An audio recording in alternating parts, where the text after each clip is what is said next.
बात कर रहे हैं बढ़ते भारत और उभरते भारत की, और खास तौर से जिस तरीके से बीते वक्त में हमने ऐसी बहुत सारी चीजें भारतवर्ष में देखी जिसमें एक पैंडेमिक कोरोना हमें देखने को मिला। ये जरूर सवाल उठा कि हमारा मेडिकल सिस्टम कितना ज्यादा मजबूत है और अलग अलग पद्धतियां उसमें अपना किस तरीके से योगदान देती आई हैं। इसीलिए हेल्थ केयर सेक्टर का विजन ऑफ न्यू इंडिया और बढ़ते भारत उभरते भारत में किस तरीके का योगदान है, इसी पर हम चर्चा करने वाले हैं। इंट्रोड्यूस मैंने किया, तीनों ही मेहमानों का एक बार फिर से मैं स्वागत करती हूँ। और कवलजीत सिंह सोनी जी, आप ही के साथ शुरुआत करते हुए सबसे पहला सवाल मेरा आपसे, स्टार्टअप इकोसिस्टम को बढ़ावा देने के लिए सरकार को किस तरह के कदम उठाने चाहिए? सबको मेरा नमस्कार। सरकार काफ़ी कुछ कर रही है नए स्टार्टअप के लिए, और थोड़ा सा जैसे हम लोग प्रयास कर रहे हैं कि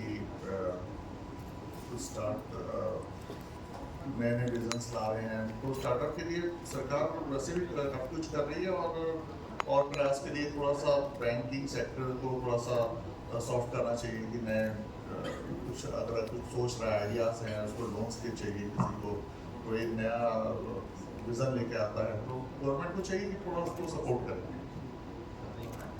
You mean to say more support? हाँ, more आपको लगता है कि और ज्यादा सपोर्ट की जरूरत है? जी। डॉक्टर अर्पित चोपड़ा, सोशल मीडिया पर आपके हजारों ऐसे मरीज हैं जिनके वीडियोस अपलोड हैं, हमने भी देखे। आपने 300 से ज्यादा लोगों की बीमारियां भी ठीक की हैं। सबसे पहले आप मुझे ये समझाइए। 3000 से ज्यादा 300 प्रकार की बीमारियां 300 प्रकार की बीमारियां, 3000 से ज्यादा लोगों की बीमारियां आपने ठीक है। सबसे पहले तो आप ये समझाइए कि संभव कैसे है? ये आपने जो रिसर्च किया, ये श्योर है कि आपने सोशल मीडिया में मेरे YouTube चैनल पे देखा या वेबसाइट पे देखा? मैंने कुछ आपके वीडियोस देखे। एब्सोल्युटली, मतलब थैंक गॉड कि आपने मेरे चैनल पे देखा। तो ये खुशकिस्मती है, या ये कह सकते हैं कि भारत का सौभाग्य है कि हमने क्योर्ड पेशेंट का डेटा दुनिया को एविडेंस बेस्ड सिस्टम के हिसाब से शेयर करना चालू कर दिया है, और वो भी एक नया सिस्टम के हिसाब से जिसका नाम दिया है सुपर स्पेशलिटी मॉडर्न होम्योपैथी।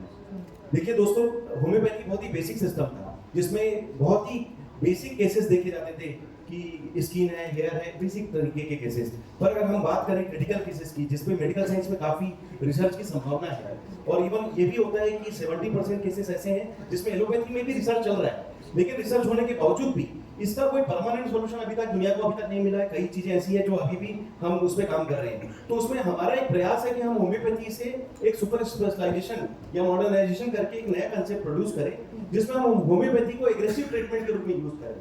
क्योंकि जो सुपर स्पेशलिटी केसेस होते हैं वो नेचुरल तरीके से, चाहे वो कैंसर के स्टेज 4 के पेशेंट हो, जो कई बार ऐसा होता है कि कीमो रेडियो सर्जरी के बावजूद भी हेल्पलेस हैं, उस पर हम मदद कर रहे हैं। और उसमें जो डेटा है वो काफी जो अचंभित करने वाला डेटा है कि उनकी रिकवरी देखने में आ रही है। उनकी जो ब्रेन ट्यूमर की गठाने हैं या बड़ी बड़ी 9-9 सेंटीमीटर की गठान है, वो बिना सर्जरी डिसॉल्व हो रही है और होम्योपैथी की मदद से डिसॉल्व कर रही है, जिसमें हम एग्रेसिव ट्रीटमेंट दे पा रहे हैं। बड़े बड़े जो किडनी ट्रांसप्लांट वाले केसेस हैं जिसमें करीब क्रिएटिनिन 18 तक पहुंच गया है, जिसमें ट्रांसप्लांट बताया जाता है, डायलिसिस की मजबूरी होती है, हम सुपर स्पेशलिटी मॉडर्न होम्योपैथी के कंसेप्ट से उनके ट्रांसप्लांट बचा रहे हैं, उनकी किडनी को वापस नॉर्मलाइज करके या उन्हें नेचुरल जीवन दे रहे हैं, बिना डायलिसिस के वो जीवन जी सकते हैं, और उनका क्रिएटिनिन 1 या 1.5 के आसपास आकर फिर से कंट्रोल हो रहा है।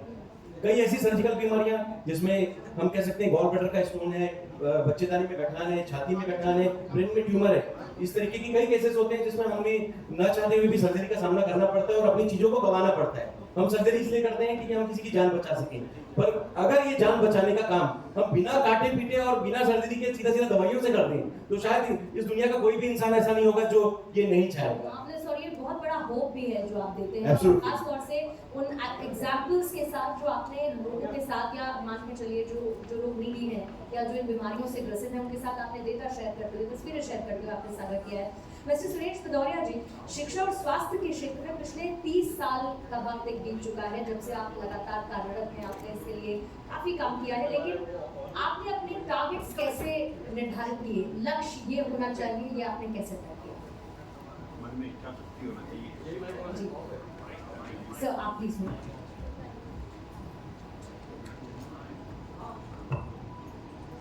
मेरा इच्छा शक्ति मजबूत होना चाहिए और करने कुछ कर गुजरने की इच्छा होना चाहिए, तो मैं मोदी जी ने भी अभी 2 दिन पहले यही कहा। तो मन में इच्छा शक्ति है, कुछ कर गुजरने की इच्छा है, और मन से जुड़ा काम करने की इच्छा, और आत्मिक जिस काम करने को अपनी आत्मा को शांति मिलती है, आत्मा को अच्छा लगता है, अपने को अच्छा लगता है, उसको कर्म करने में कहीं कोई दिक्कत नहीं। कंवलजीत जी, अगर हम वर्ल्ड लेवल पर बात करें, विश्व स्तर पर, तो एक आयुर्वेद की जो पद्धति है, अब हम देखते हैं कि एक्सेप्टेंस बहुत ज़्यादा है, बहुत लोग इसको अपनाते हैं। हालांकि पहले हेजिटेंट होते थे, हालांकि अगर मैं बहुत पीछे जाऊं तो शायद इसकी जानकारी मुझे नहीं होगी, लेकिन आप लोगों ने ज़्यादा एक्सेप्टेंस, मैंने इस मॉडर्न वर्ल्ड में उसका एक्सेप्टेंस बढ़ते हुए देखा है। आयुर्वेद का फ्यूचर आप कहाँ देखते हैं, इसका भविष्य आपको कैसा लगता है? देखिए, आयुर्वेद एक इलाज की पद्धति नहीं, एक आर्ट ऑफ लिविंग है। और आयुर्वेद के साथ हम लोग हाथ से नहीं जुड़े हुए हैं। हमारे सारे बुजुर्ग जो पहले थे, जिन्होंने हमें पाल पोस के बड़ा किया, वो आयुर्वेद पद्धति से जो पहली स्टेज होती है वही यूज़ करते हैं। और ये आयुर्वेद की जो दवाइयाँ हैं वो हमारे किचन में ही होती हैं। और बाकी पूरे विश्व में जो है हम आगे बढ़ रहे हैं, भारत विश्व गुरु बन रहा है, जैसे कि हमारे देश में प्रधानमंत्री जी मोदी जी इस प्रयास में हैं।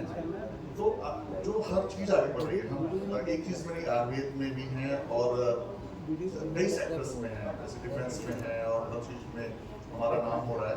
तो हमारी जो चीज़ें लोग जानना चाहते हैं कि आप एक ऐसे दूर दराज इलाकों में आदिवासियों के बीच जाके और ये कैसे इलाज होता है, तो वो आयुर्वेद से ही होता है, सब जगह आयुर्वेद यूज होता है। तो इस पर स्टडी चल रही है और इसका फ्यूचर बहुत ब्राइट है और धीरे धीरे ये पूरे विश्व में आयुर्वेद का रद्दा बजेगा। और जैसा कि मैं कहता हूँ कि ये पहली जो स्टेज होती है, जैसे हमें हल्की खांसी हुई या हमें कुछ भी प्रॉब्लम हुई और हमने आयुर्वेद का इलाज किया, लेकिन एक चीज़ मैं जरूर कहना चाहता हूँ, आयुर्वेद को मानिए, आयुर्वेद को रखिए, लेकिन कोई भी चीज़ को बहुत दिनों तक उसको टॉलरेट मत करिए। उसको अगर कोई चीज़ बढ़ती है तो वो किसी एक्सपर्ट से, डॉक्टर से मिलिए कि भाई ये मेरे को क्यों नहीं इसका ट्रीटमेंट सही मिल रहा है। और आयुर्वेद एक पहली सीढ़ी है, उसके बाद जो है आपको प्रोफेशनल से मिलना और फ्यूचर ब्राइट आयुर्वेद का कोई प्रॉब्लम नहीं है इसमें, धीरे धीरे और आगे बढ़ेगा। और कोई डॉक्टर नहीं बनना चाहिए। हाँ, नहीं मतलब डॉक्टर अतुल चोपड़ा, अगर मैं एक माइंडसेट की बात करती हूँ, वो शायद मेरा भी माइंडसेट हो सकता है। हमको लगता है कि जो होम्योपैथी ट्रीटमेंट होता है वो बहुत स्लो है, लेकिन वहीं अगर आप एलोपैथी पे जाते हैं तो एक क्विक रिजल्ट आपको मिलता है। आपका क्या सोचना है? ये कॉमन सोच है और बिल्कुल सही बात भी हो सकती है, क्योंकि होम्योपैथी का जो ओरिजिन वो करीब 200 साल पहले हुआ था जर्मनी में, जिसे हम क्लासिकल होम्योपैथी कहते हैं। अब 200 साल पुराना सिस्टम जो हम बात करते हैं, अगर हम छोटे डोजेस की बात करें तो हो सकता है कि इसमें काफी समय लगता था, जिसके कारण होम्योपैथी बहुत ज्यादा प्रचलित अवस्था में, और खास करके जिसमें मैं काम कर रहा हूँ, मैंने अभी आपको थोड़ी देर पहले यही बताया कि जिस स्टेज पर एलोपैथी भी कई बार काम नहीं कर पाती है, और एलोपैथी अगर फास्ट ट्रीटमेंट करती है, और समझिए अगर उस वक्त हमें काम करना है, तो निश्चित रूप से होम्योपैथी को फास्ट करने के लिए कुछ विजन अलग करना पड़ेगा। और वो विजन करने के लिए ही, इस कंसेप्ट को चेंज करने के लिए मॉडर्नाइजेशन करना बहुत जरूरी था, और उस ट्रीटमेंट को एग्रेसिव अप्रोच देना बहुत जरूरी है। तो चूंकि होम्योपैथी के बारे में एक बहुत अच्छी कहानी है कि लोग ये मानते हैं कि होम्योपैथी सेफ सिस्टम है, या आपने भी बोला कि सेफ सिस्टम है, बट एक माइनस पॉइंट है कि लोगों को लगता है कि होम्योपैथी स्लो सिस्टम है। तो क्यों ना हम एक काम करते हैं, अगर हम होम्योपैथी के सेफ सिस्टम को अगर हम सुपर फास्ट कर दें, अगर हम उसे सुपर फास्ट कर दें, तो क्यों ना हम एक सुपर स्पेशलिटी कंसेप्ट से होम्योपैथी लॉन्च करें, जिसमें हम सेफ के साथ अगर फास्ट ट्रीटमेंट दे दें। तो निश्चित रूप से इसके लिए हमें वो जो विजन जो हमने बनाया है, जिसका नाम दिया है मॉडर्न होम्योपैथी सुपर स्पेशलिटी, उसके लिए हमने डोजेस बढ़ाए। जो होम्योपैथी में पोटेंटाइज पावर होता है, जो 5 गोली 5 बूंद या 30 पावर 200 पावर है, या इस तरीके के जो अन्य बेसिक स्केल होते हैं, हमने उसको पांचों स्केल में यूज करना चालू किया।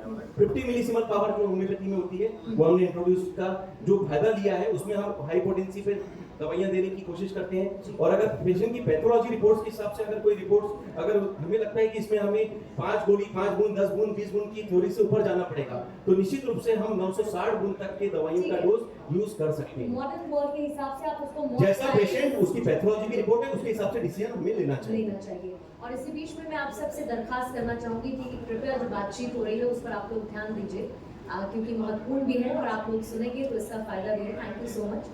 सुरेश भदौरिया जी, आपने यूनिवर्सिटीज बनवाई, आपने हॉस्पिटल्स बनवाए, इसके अलावा क्या सोच है आपकी? हम जब विजन ऑफ न्यू इंडिया की बात करते हैं, क्या और ऐसा है जो आप देश के लिए करना चाहते हैं? हमने हॉस्पिटल्स बनाए, मध्य प्रदेश के भारत को डॉक्टर्स की कमी है, हमने हॉस्पिटल बनाए हैं, मेडिकल कॉलेजेस बनाए हैं। वी हैव 2 मेडिकल कॉलेज, इनमें 250 सीटें हैं। MBBS की प्लस PG की सीटें हैं। हमारे देश में डॉक्टर्स की बहुत कमी है और हॉस्पिटल्स की भी बहुत कमी है।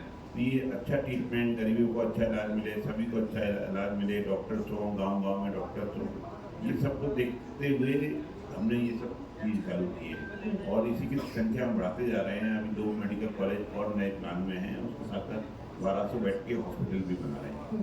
तो निकट 2 साल के अंदर हम इसको चालू कर देंगे।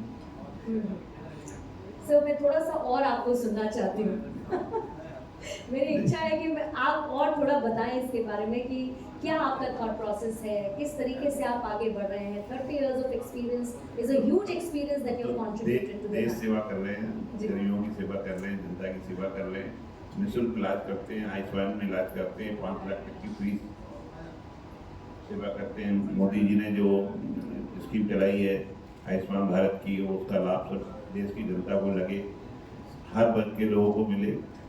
उसके लिए 1200 बेड के 2 हॉस्पिटल हैं, एक 300 बेड का सुपर स्पेशलिटी का काम चल रहा है, वो भी अभी चालू हो जाएगा 4 महीने के अंदर ही, और 2 मेडिकल कॉलेज अगले साल तक आ जाएंगे। एक खास बात है सर अफोर्डेबिलिटी को लेकर, ये बहुत ही जेनरिक क्वेश्चन है कि हर किसी के लिए हर अस्पताल नहीं है। हम देखते हैं कि बड़े बड़े प्राइवेट अस्पताल हैं, बहुत महंगे भी हैं, लोगों की रीच से बाहर हैं। जाहिर है सरकार ने उसके लिए योजनाएं चलाई, आयुष्मान भारत योजना चलाई, लेकिन फिर भी वो अफोर्डेबिलिटी लोगों तक कैसे हो, क्योंकि कई ऐसे इलाज हैं जो शायद बेहतर अस्पताल में बेहतर तरीके से मिल सकते हैं। तो उसके लिए क्या काम करने की जरूरत है? ये सरकार को ये करना चाहिए कि जो लिमिट है 5 लाख की आयुष्मान भारत की, उसको लिमिट को बढ़ाना चाहिए, और जो जिनको विशेष तौर से गंभीर बीमारियाँ, हार्ट की है, किडनी की है, लीवर की, इस तरह की बीमारियों के लिए अलग से पैकेज खोलना चाहिए। तो उसमें कम से कम 20 लाख तक का, 25 लाख तक का निःशुल्क इलाज सरकार द्वारा किया जाए, क्योंकि ये महंगे इलाज हैं। ये इस तरह की बीमारी जो लोगों के घर मकान बिक जाते हैं, इसी के उसमें मतलब जीवन भर जो कमाते हैं, कार मकान सब मिल जाते हैं, बच्चों के लिए खाने के पैसे नहीं रहते हैं, तो हर एज में एक माँ बाप को कुछ ना कुछ बीमारी होती है। तो ये इसकी लिमिट बढ़ाना चाहिए सरकार को, और सरकार इसके बारे में सोच रही है। और वैसे इस टाइप की गंभीर बीमारियों को लिए मध्य प्रदेश और जो प्रधानमंत्री मोदी जी की स्पेशल स्कीम में स्पेशल योगदान मिल जाता है, लेकिन वो कम ही लोगों को मिल पाता है। लेकिन अगर ये स्कीम में, जो आयुष्मान भारत की स्कीम जिसमें 5 लाख तक का योगदान है, इसको कम से कम 20 से 25 लाख तक किया जाए तो बहुत ज़्यादा बहुत महत्वपूर्ण सजेशन है आपकी तरफ से। और देखिए इसलिए कहते हैं एक्सपीरियंस मैटर्स, आपकी तरफ से सुझाव है, और जाहिर है आपने कहा कि सरकार भी इस पर विचार करे और होना चाहिए ताकि लोगों को बेहतर इलाज मिल सके। और इसीलिए हम बदलते भारत में हेल्थ केयर सेक्टर के योगदान की बात कर रहे हैं, और निश्चित तौर पर आप सब लोगों की तरफ से वो बड़े लेवल पे व्यापक तौर पर वो योगदान किया जा रहा है। कमलजीत सिंह सोनी जी, अगर मैं नए भारत के निर्माण की बात करूँ तो एक आप उसको कैसे देखते हैं, और दूसरा जो आपकी कंपनी का विजन है और फ्यूचर है वो इसमें कैसे फिट बैठा है? मैम हम लोग जैसे कि पूरे भारतवर्ष की बात कर रहे हैं, ये तो जो प्लानिंग है वो हमारी अच्छी है, बहुत तेजी आगे बढ़ रहे हैं। हमारे जो बेसिक इंफ्रास्ट्रक्चर है वो सारे जितने शहरों में सब काम हो रहा है, और काफ़ी उम्मीदें हैं सरकार से। और रही बात हमारी कि हम हमारा विज़न ये है कि हम सस्ती मेडिसिन लोगों को प्रोवाइड कराएं, और उसकी क्वालिटी कंट्रोल इतना ध्यान रखें कि वो जो यूज़ करे वो उसको फ़ायदा पहुँचे। और आगे हम हर शहर में अपने जो है अपने स्टोर्स खोलना चाहते हैं, और धीरे धीरे हम उस पर वर्किंग कर रहे हैं, और बहुत जल्दी शहर में मंथली नेचुरल्स के medicine available. Right sir. Doctor Arpit, अगर आपके मैं डेडिकेशन की बात करूँ मरीजों के प्रति बहुत ज़्यादा है, और आप उस पर लगातार काम भी करते रहे हैं, और वो डेडिकेशन बीतते समय के साथ बढ़ता भी है। लेकिन जैसे कि हम कहते हैं कि वर्क लाइफ बैलेंस क्या है, तो आप अपनी फैमिली के लिए कैसे समय निकाल पाते हैं, कैसे how you dedicate your time to your family members and what's their response? अभी करीब सुबह 8 से रात के 11 बजे तक हम लोग काम करते हैं, तो उसमें घर से काम चालू होता है, उसमें फैमिली का सपोर्ट मिल जाता है ब्रेकफास्ट के लिए। लंच घर से करके ही निकलते हैं, क्योंकि शॉर्ट लंच होता है, क्योंकि कॉर्पोरेट लंच लेने की आदत हो गई है। और चूँकि फैमिली को अगर टाइम देना है तो निश्चित रूप से काम तो सबको करना है, मेरा डेडिकेशन भी है, क्योंकि मुझे तो रिसर्च करना है, और रिसर्च करके जो मुझे सबमिट करना है WHO को देना है, तो निश्चित रूप से ये आसान काम नहीं है। और अगर देश के लिए काम कर रहा हूँ और एक नया काम कर रहा हूँ, तो कहीं ना कहीं फैमिली का सपोर्ट भी मुझे अंदर से चाहिए ताकि मैं खड़ा हो सकूँ।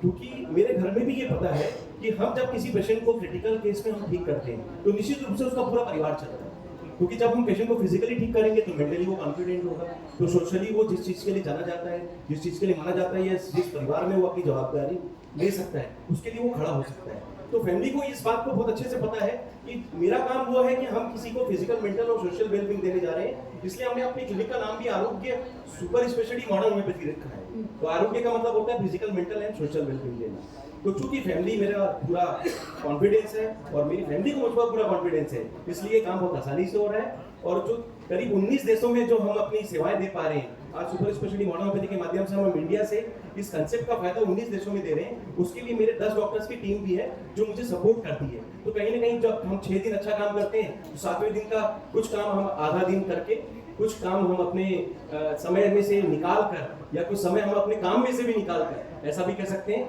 मैं फैमिली के साथ स्पेंड कर पाता हूँ। और कहीं ना कहीं फैमिली का सपोर्ट होना भी जरूरी है। और मैं आप सभी को इस चैनल के माध्यम से मेरी फैमिली के लिए, मेरे घर में 19 एलोपैथिक डॉक्टर्स हैं, मेरे घर में 19 एलोपैथिक डॉक्टर्स हैं, मैं उन सभी का शुक्रिया अदा करूंगा, या उनका जो कॉन्फिडेंस था जो हम पे आया और कहीं ना कहीं एक नई प्रेरणा के रूप में साबित हुआ। और आपके चैनल के माध्यम से मैं उन सभी का भी आज अभिनंदन करूंगा कि आपने मुझे उस काबिल बनाया कि मैं देश के लिए, या होम्योपैथी के लिए, जो कि एक इम्पोर्टेड होम्योपैथी का सिस्टम था भारत के लिए, उसको हम भारत से सुपर स्पेशलिटी मॉडर्न होम्योपैथी कर एक्सपोर्टेड होम्योपैथी बनाएंगे विश्व के। बिल्कुल, और आपकी फैमिली, आपकी टीम वर्क, बिल्कुल, और उसमें आपको सपोर्ट काफी मिला। सुरेश सिंह भदौरिया जी, अगर विजन ऑफ न्यू इंडिया के मंच पर, क्योंकि आप हैं, तो सबसे पहले तो